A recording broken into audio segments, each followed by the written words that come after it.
Hello everyone, in this video I'm going to show you how to fix emojis missing from iPhone keyboard.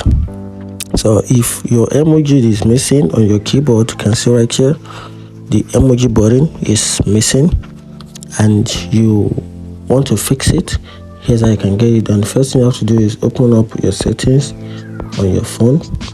Once you open it, then you tap on general, then you scroll down a little, then you tap on the keyboard option, tap on it, then you tap on the keyboard right here, tap on keyboard, then you add a new keyboard, tap on it, then you use this search bar and search for emoji. You can see this emoji here, then you can see it has been added to the keyboard. Then you can now go back